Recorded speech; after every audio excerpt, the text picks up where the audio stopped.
Well, you can run, but you can't hide. Holy moly, look at all those red squares. That's the Russell 2000. I guess the only place you could really hide today was in just a couple of names in the S&P 500. That includes Microsoft and Google, both of which reported on earnings and moved quite well. Question is now, is seasonality actually taking place where we get that sell-off into the end of October and then we get that ramp up into November? That's what we're going to be discussing on today's Stock Market Brief. Today's date is October 27th. I'm Michael Silva. Let's get into today's show.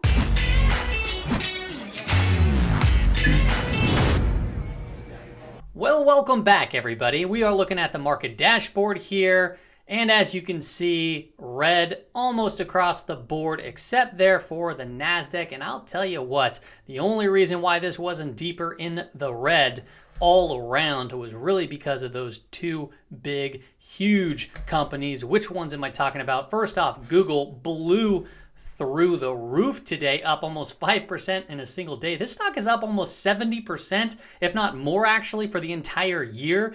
And let me just tell you this, if Google can hold the stock market together on a move like this while everything else is collapsing, if this starts falling, that could spell a lot of problem out for the market. And we got some other big names reporting here soon, which we'll get into. But as you can see, big move. The options market priced in a pretty large move, and this actually blew through that expected move. But we don't know where we're going to close here on the 29th, so we might fall right in to where this the options market prices in that we discussed on yesterday's show. If you take a look at Microsoft, very same situation. Above its expected move that the options market priced in, up 4.21% today, above the upper Bollinger Band. You can see we're getting these big name companies. Yes, they're breaking out to all-time highs, so that's always a positive thing, but they're getting a little ahead of themselves. Can they move further to the upside, and can the market still propel forward? Obviously, that is a given, but do you really want to be buying right here on these a big move already to this point and then even a bigger move here? Not typically the point where I'd want to start going long, but we will see what plays out. AMD reported earnings, pretty bearish looking candle overall, long upper wick, and it's outside of the previous trading day, which was also a pretty bearish looking candle there.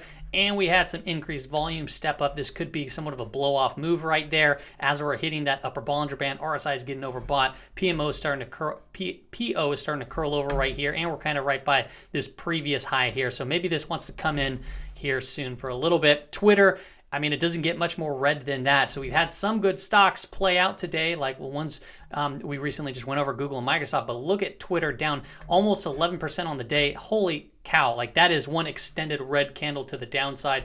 Now, I don't know if we're going to get a snapback. This, to me, is a little scary to just jump right into. I wouldn't be surprised to see some sort of action that bounces us back, maybe creates more excitement, but that looks like some technical damage that has been done there to Twitter. Snapchat, same thing. This is why I don't really like to just rush in on a big move to the downside. Look at this gap down. That was like a 30% move, okay? A little bit stronger than the move than Twitter, but still, nonetheless, huge move to the downside. We thought we might see a bounce. We saw a little bit of a bounce, but then this thing just really tanked off today, down another 6%. Holy cow. Pinterest also, big move to the downside again, down 5.28% on the day. Coca-Cola reported earnings, big move to the upside. That move got faded, but still finished up almost 2% on the day, above the upper Bollinger Band. I wanted to call out that there was a big delta trade that came in at 11.59. 13,600 December 17th contracts were purchased for 33 cents. So, that's a big bet right there. So somebody's pretty bullish, thinking that the price is going to be blown past this 57.50, which is not even on this specific chart by that time.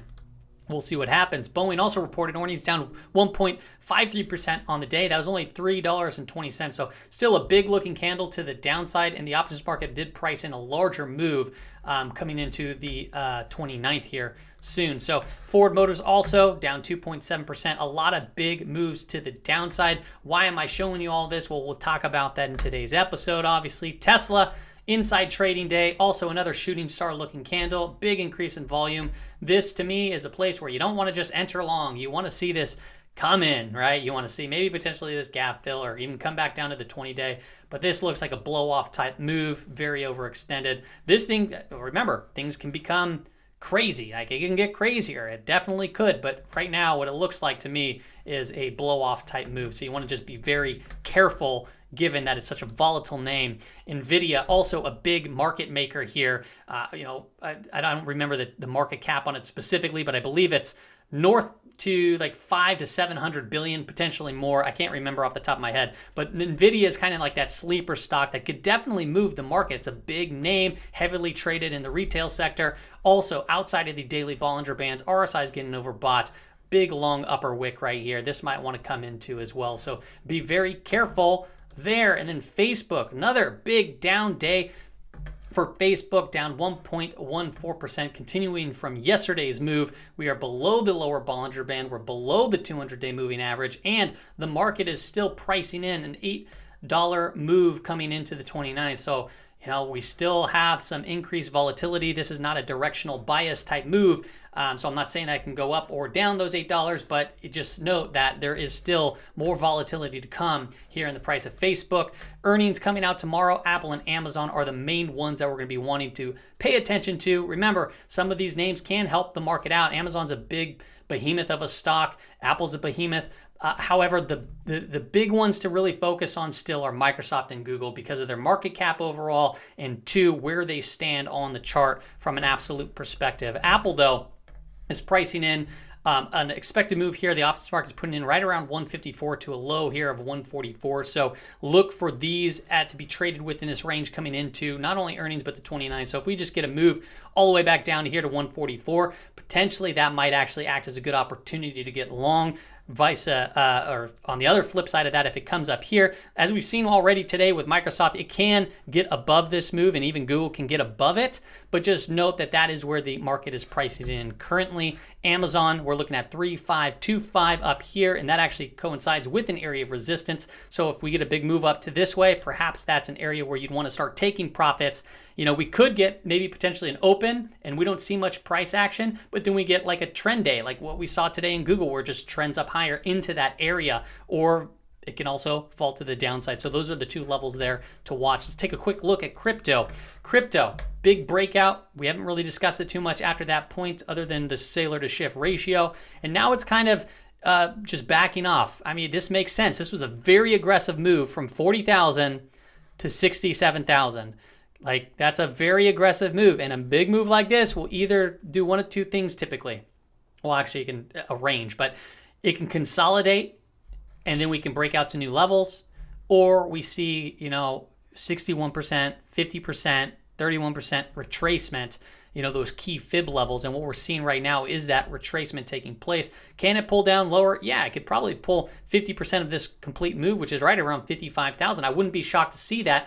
Or maybe it just hovers around here, gets back above the 20-day, and then this is a big bull flag where we just create just another crazy run in the price of Bitcoin. But I mean, this is totally natural to see this pullback right now. And we'll get into the sailor to shift ratio here soon. Ethereum also came up for this double top, and now we're seeing it kind of back off a little bit into that 20-day moving average. Also, very natural, right? A big move to the upside. Now we're getting faded. The PPO right here is crossing over to bearish. So it might take a little bit more time to get this thing up and running again, but we'll continue to monitor that. Meanwhile, everyone's talking about Shiba. Holy cow, I had to talk about this. I was not expecting a move like this. I did take a position, full disclosure there, but October 20th, I posted this on Twitter like as a joke. This was just a joke because it did look like it, technically speaking, perfect little pennant pattern flag right here. And yeah, like, holy cow, yeah, it's just absolutely insane. And that wasn't even the end of it. I entered in right when it actually broke this previous area right here. And I was not expecting a move like this. It wasn't a crazy position, but then holy cow, today is up 64%. What is going on? I did hear that it overtook the market cap of Dogecoin. Talk about just absolute bonkers mayhem in the crypto. So this is going to be my biggest trade of the year. I mean, not dollar-wise, but percentage gain-wise. And it's coming from a meme coin, of course. Bitcoin to gold ratio. This is the sailor to shift tool that I like to use. As you can see here, the ratio itself is backing off, pointing south. Can it head lower? Not really a big fan of this candle right here. and we're getting some confirmed movement beneath it. Still have a week, a couple more days left of the week to see if it actually a candle closes below there. Then you got this evening star pattern. Then we look for more confirmation to the downside. This was the last buy signal, so we're still in the green here. If you were able to take this trade, if you follow that, or if you just bought down here and you're still holding, whatever the case is, you're still in the green too as well. But this is what I'm watching for, is a cross down through this zero line. As you can see, a zero line right there. And then I have a stop loss on that previous week. And then we go from there. If I'm stopped out, I'm stopped out. And then I wait for the next buy signal. It's as simple as that. The goal here is to really kind of just, allow for volatility to take place in the price of Bitcoin or other cryptocurrencies. And hopefully that we could catch just one of the bigger, stronger moves, but protect us from potentially the bigger move to the downside as well. That's the goal here with this little Sailor to Shift tool. And if you haven't seen this video, you can go into my YouTube. Maybe I'll try to link it if I can remember. But I did make a video on how to create this chart, how to use it, and everything. Let's look at the S&P 500. S&P 500 backed off today, more towards the end of the day. This could be the back test. We just got a confirmed candle. Like I've already said, we have some big names that are overextended, and that can really damage the market coming into tomorrow. So you must be very, very careful. I'm not saying that we're going to plow down to 3,300 or anything, but hey, even a move down to 4,450 is a pretty significant move, and it can happen very, very quickly. That is a confluence area of support, so that's an area to pay attention to there in the S&P 500. Meanwhile, if you take a look at the 15-minute chart, we did close below the 5-day moving average. I've been looking for the reconnect of the 5-day moving average. It happened. We figured as much that would happen. That's that purple line right there, but it's still not really all too technically damaged, to be quite honest. I mean, it's still trending up, right? So we can recover from this. The indicator, the RSI, is getting oversold right here. So if we get a gap down tomorrow, which I for some reason I just doubt we will, it's just all we've been getting is gap and ramp and camps. But if we get a gap down tomorrow, I would expect that actually to get bought up. I would be very shocked to see it be a trend day to the downside, being that it's already pretty extended to the downside. Let's look at the Nasdaq 100. Nasdaq 100 actually up on the day, but not that great of a looking candle. As you can see, the move that all the way to the upside ended up getting faded.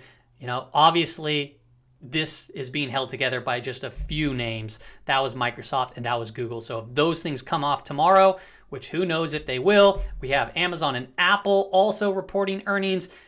Just be very careful here, because this could definitely be a double top. Where the point of a double top here is, we want to see if it retraces a little bit, and look how the move got here. It was just a big aggressive move to the upside. So maybe we pull back down to the 50-day to see if it tests the support, maybe the 20-day, maybe the 100.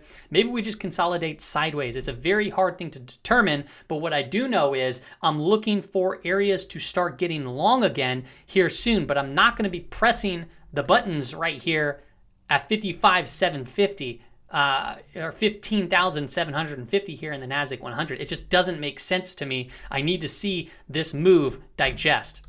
And if you take a look at the Qs on the 15-minute time frame, looks pretty darn good. Did see this negative divergence. We had a high to a higher high, a high to a lower high, and that started to sell off, but we are still above the 5-day moving average. So I'm going to continue to watch to see if this one breaks. Also had a negative divergence there on the PMO. If this crosses down through zero, if we get below this 5-day moving average, hey, perhaps we see a little bit more continued weakness. Where could we potentially fall? Potentially to fill this gap down here at around 362 to 363. Something to keep an eye on, right? Russell 2000 also strong move to the downside. This was the worst performing indice here, down 1.84%. So small caps they just got hit on the chin right here. And really, financial and energies also took it on the chin, and those are some big portions of the Russell 2000, financial specifically. And yeah, it was just really a gap down, and that was a trend day to the downside for the most part, right? We opened where we opened and we closed at the low of the day. The PPO looks like it wants to start coming down. But where are we in the grand scheme of things? We're still in this range, still right in the middle, still going sideways, no change whatsoever for months and months. IWM on the 15-minute time frame tells a little bit different of a story. So yes, we gapped down through the 5-day moving average, and this, we had that trend day to the downside. So it was just continued selling, and that is something that we could potentially see you know, coming into the S&P 500 tomorrow. I don't expect that to happen, but you never know, right? We'll see what comes from it. What I personally like doing is wait for the first 30 minutes or so to hour of trading and then go from that to see whether or not we can potentially be positioning for a range day or a trending type day. And then I can start looking for intraday trades like so. During times of volatility like this, I'll tell you what, my fingers less on the trigger. I like to take things pretty slowly, and when I see a setup, I like pushing it a little bit harder. But what do we got going on the IWM right here? Very tight falling wedge, with a positive divergence here. So actually a gap down tomorrow would actually be potentially a buying opportunity. Hear me out right now. Typically, when you get a trend day, you don't get an additional trend day that follows. You typically get a sort of a range day or a slower momentum type day. So this is a pretty decent size trend day to the downside. So tomorrow it could be turned into, I would be shocked to see another trend day to the downside. Can it happen? Obviously. But from what I've seen many times is we typically get a range day, which we, if we gap down, perhaps we come back up and we're just trading within this like area right here. Or if we get a gap up, potentially we might try to create a new low. We'll see. Overall, pretty bearish looking on the daily time frame, but we do have, like I said, a very bullish looking wedge coming into a gap that can act as support and a volume shelf profile with the positive divergence. I think your best bet for long hedges is going to be in the Russell 2000. That's what I expect coming up here. I might be wrong, but to me, that's kind of where I would be looking for at least a long hedge. Dow Jones also down on the day, down 0.74%. Look, it came right back in. We kind of call that out, right? We said it was a very aggressive move to the upside. It's not where I'd go long, even if we break out. And why? Well, because it didn't consolidate. It didn't digest, and now we're starting to see it come in. Very bearish looking candle. Opened, straight down to close, trend day to the downside. Where can it go? Where should we look? 35,000 on the Dow Jones. PPO is crossing over here too. Looks like it could be bearish. So yeah, this can get ugly. It could get ugly fast. Can it come down and test this low? Yeah, perhaps. And that's exactly what took place last year, right? Do you remember August? Going into September, this big blow off, then it sold off, then it rallied back. Everyone's like, yay! And then it reversed right back down. And then in November, kaboom, right back up to the upside. And we made all-time highs again. Dow Jones on the 15-minute time frame, also getting overextended to the downside, closed below the 5-day moving average. You can see it actually got through it, came back and back tested it, and then sold off on the low of the day. So not too fancy looking thus far for the indices. We do have some gaps beneath us that we'll pay attention to, as well as low as 344 and 345 there. Let's look at some stock market indicators. We talked a lot about volatility coming into play in yesterday's video. Guess what? VIX shot up, but it's getting a little overheated right here. It can get overheated and stay overheated for quite some time, as we've seen here. But just note that sometimes when we get into these levels, it backs off a little bit, and we still have two open gaps above us. So those would be the areas that I would be considering to potentially press long. That's right around 21, and we also have 1850. When I say press long, I don't mean press long volatility. I mean press long on various long equities. If you take a look at the CPC, this is the warning signal that was triggered the other day. Now it looks like it's going to be crossing up through this 0.8 line, which is the sell signal. So this is the time, once again, that you need to be cautious. You need to be careful. There's a lot of red flags. Don't be pushing the limits. Like, give it some time. Let the market digest. Let the market do what it's going to do. Look for the setups. Be patient. Have a plan, and then attack and approach those plans. BPNDX chart still overbought, coming off just a little bit today. This is why I don't press long in these areas, is because, well, volatility tends to pick up, or some sell side activity when it's on the upside. When it's on the downside, that's when I look for long hedges. If you take a look at new high, new low, we've been putting in higher highs right here, but if you look at the new high low, and that's on the Nasdaq 100, it's been actually trending downward here on these last 3 trading days. So a little bit of a negative divergence there on the new high index. Sorry if I said new high, new low. I looked at the new highs there. NIA, this is advanced decline volume line, really sold off here. You can see we called out this negative divergence. Bam, we're selling a little bit here. This can pick up quick, but just note that if we start breaking down through this, that's also really not good, right? So that could just signal that more sell side activities to come, but we are getting towards this 30 line on the RSI, which gets to oversold territory. Talked about the NIMOT, Nyes-McClellan oscillator, also this negative divergence. It's playing out here on the New York Stock Exchange. You can see big red candle right there to the downside. Not going to spend too much time there. BP SPX charts coming off a little bit from that overextended territory. It can very well turn back up, but just note, now we start looking for positioning when it gets, I'm a little bit more aggressive on positive divergences, and then also when it gets back down into the 30 range. But it can be within this channel for quite some time. As you can see right here, lasted a couple months before it got into the overextended territories. Now, another thing to pay attention to here is the trend. Now, I like using this when it reaches up to the green line. That's typically bullish. When it reaches to the red, that's typically bearish. And right now, we're just above 1. So it's turning up. Perhaps if more bearish activity comes in and this starts cranking up, that's going to signal, okay, now I might be a little bit more focused on going on long positions. The last time was right here, which we notified, and dang, this thing just rallied to the upside like that. We've seen multiple times, bam, bam, where it goes, makes some aggressive moves, but there's been a couple times like this one and this one where it actually, maybe went up a little bit, but then ended up selling off anyway. So it's not like a perfect indicator, but it is a helpful tool for the toolkit. Let's take a look at the dollar. Dollar has a very strong inverse correlation typically to the S&P 500. So when the dollar goes up, you typically see the S&P 500 go down. And what we saw here is it's been consolidating sideways to slightly up. And now we're seeing really just a consolidation here in the S&P 500. So if the dollar, which is interesting where it's placed right here as far as price, the lower Bollinger Band's coming up to this 93.50 level, and that's been acting as an area of support. Bollinger Bands are getting tighter. When it contracts, it can expand. Is it going to expand to the upside? Is that going to be the fear coming into the market? We're going to flight to safety, and then all of a sudden this is going to just come back down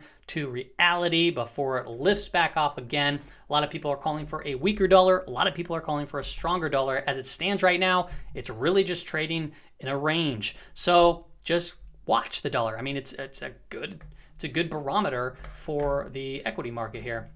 Let's look at bonds and yields.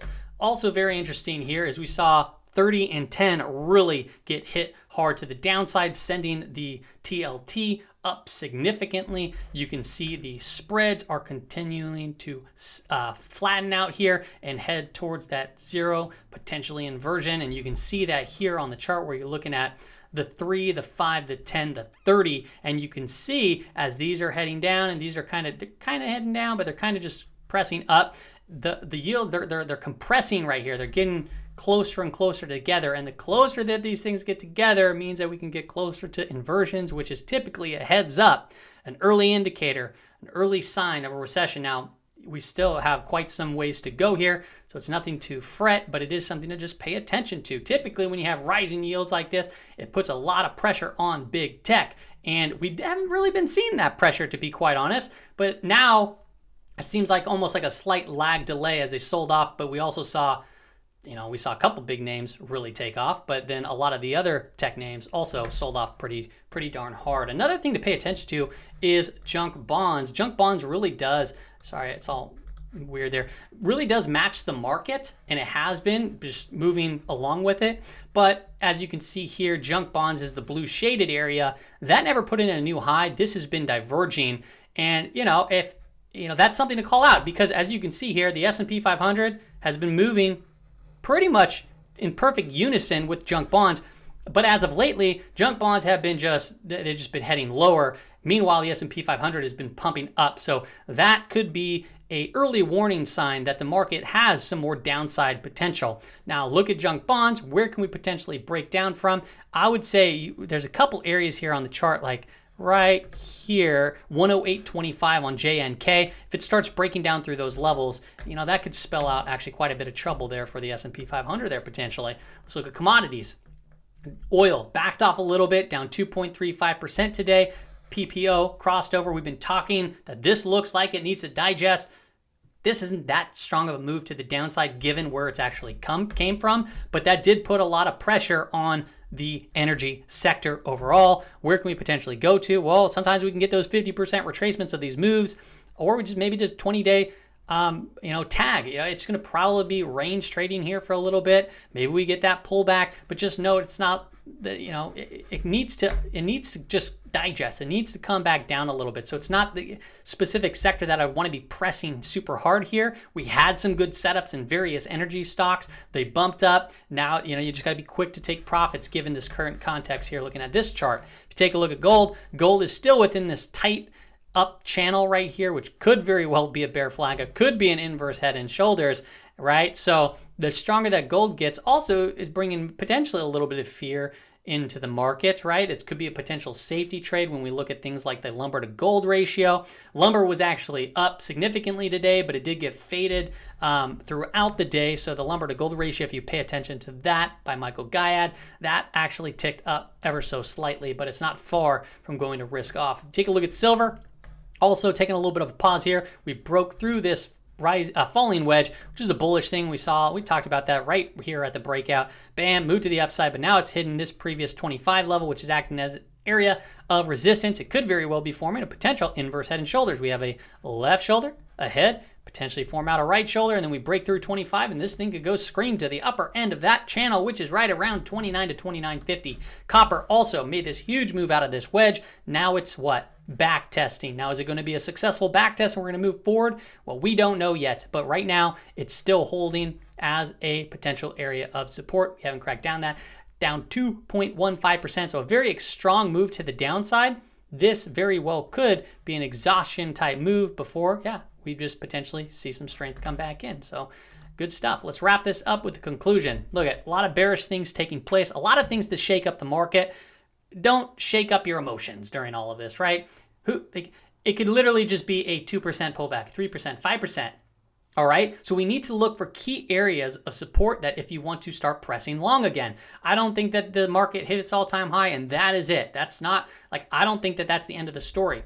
Who knows what the Fed's going to say coming up here around the corner. Maybe my mind will change, which, by the way, is very important to, it's always funny is you can tell a good trader from a bad trader. A good trader is willing to adapt, change their mind. And to most people, it says, they're like, you don't ever know, you change your mind, you flip-flop, and it's like, yeah, that's actually the characteristics of a good trader. You need to be able to change your mind and adjust quickly. I'm getting off track. So let's look at a couple of charts of where you can potentially pull to as far as pivot points go. So weekly time frame on the SPY, 448 is the 5-weekly EMA. That is what I want to pay attention to. You can see it's putting in a little bit of a shooting star candle here, but the week is not over. Look where the resistance was, the upper Bollinger Band. So potentially a 5-weekly EMA reconnect, and then we'll look at the 20 and 30 there shortly after, but we have to get to that 5 before anything as the next pivot. New York Stock Exchange, not too far off from the weekly 5, which is at 16,836. Okay, so this could very well be a bearish dark cloud coverage type weekly candle, and we come down lower. But then we'll just take a look at where the 20 and the 30 is. We're still above the 30-week moving average. So that to me is still considered a bullish trend. Okay, it goes without saying for the most part. DIA 5 EMA is at 352.63. That's the Dow Jones Industrial ETF. Then we have the other moving averages there slightly below, still in bullish context. Q did tag the weekly 5 EMA at 373.05, so it's still holding.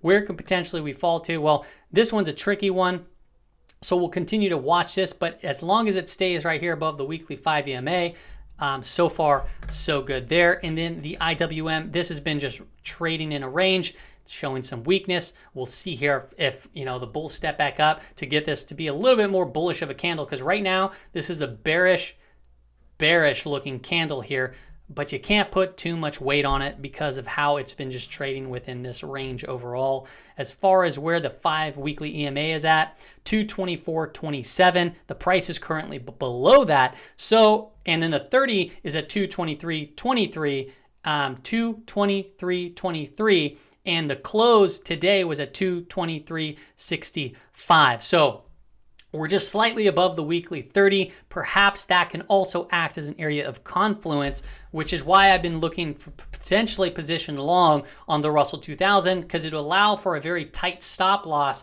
and to adjust things. But if it does want to turn around and start ripping to the upside, at least I can be part of that specific move. And if I look at this here, look at that 223.65 and a little bit lower would come in to try to fill that gap. So we have a lot of confluence of support there taking place in the IWM. That's all I got for you on today's episode, everybody. Have a wonderful night.